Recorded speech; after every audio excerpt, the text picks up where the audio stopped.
effettivamente siamo riusciti ad incidere per esempio sul discorso del 5 per 1000, anche se poi la battaglia si riaprirà in legge di stabilità, perché in realtà lì c'erano stati dei problemi anche relativi proprio ai finanziamenti. Sicuramente al Senato possiamo incidere di più perché i numeri sono diversi, perché lì c'è un sistema proporzionale, mentre alla Camera avevamo un sistema maggioritario, quindi siamo molto di meno. Questo disegno di legge delega non ci piace perché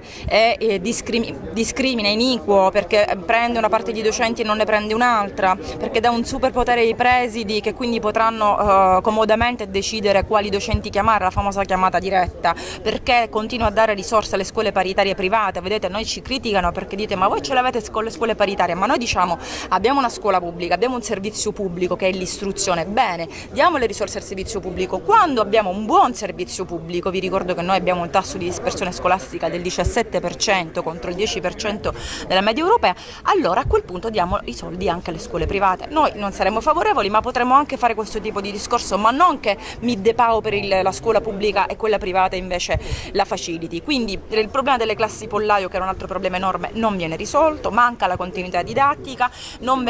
si investe in tecnologia, che era anche un'altra richiesta nostra, quindi questo disegno di legge non risolve niente. Tra l'altro vi ricordo che questa assunzione dei precari viene fatta perché l'Europa ci ha detto, come al solito, che abbiamo sbagliato, o ce lo dice la Corte Costituzionale o ce lo dice la Corte Europea. Oddio che c'è un governo che ne azzicca una, cioè siamo sempre a sbagliare e a porre rimedio a errori che fanno gli altri governi, fino a quando non andremo noi a governare e finalmente riusciremo a sistemare questo paese.